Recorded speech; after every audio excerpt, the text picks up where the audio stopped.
ritrovati ad una nuova edizione del TG Flash di New Sicilia. È morta nel mare di Pantelleria, in provincia di Trapani, una scienziata esperta di biologia molecolare e genetica, aveva solo 33 anni. La vittima si chiamava Anna Dalcò, di origine veneziana, e stava facendo un'immersione nella zona di Scauri. Non si conoscono al momento le cause del decesso, e per questo che la Procura di Marsala ha disposto l'autopsia sul corpo. Sarà risarcita anche dal Ministero dell'Interno la famiglia di Tonino Currò, il giovane tifoso messinese morto allo Stadio Celeste il 17 giugno 2001.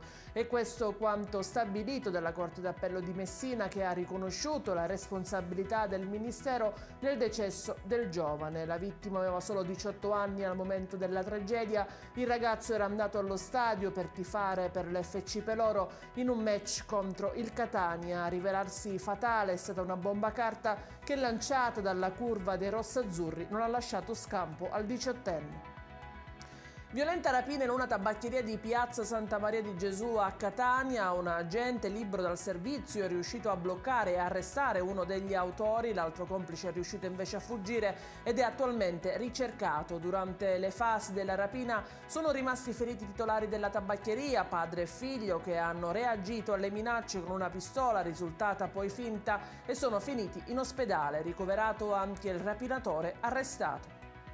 E in chiusura le previsioni meteo: tra pioggia e nuvole, continuo e maltempo in Sicilia. Per la giornata di domani, mercoledì 16 novembre, la Protezione Civile regionale ha diramato un'allerta meteo gialla che vede coinvolta la zona nord-occidentale dell'isola.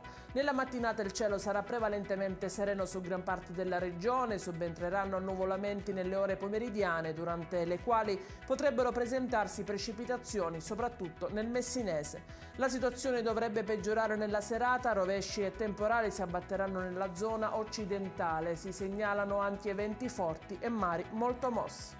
È tutto per questa edizione, il TG Flash ritorna alle ore 20.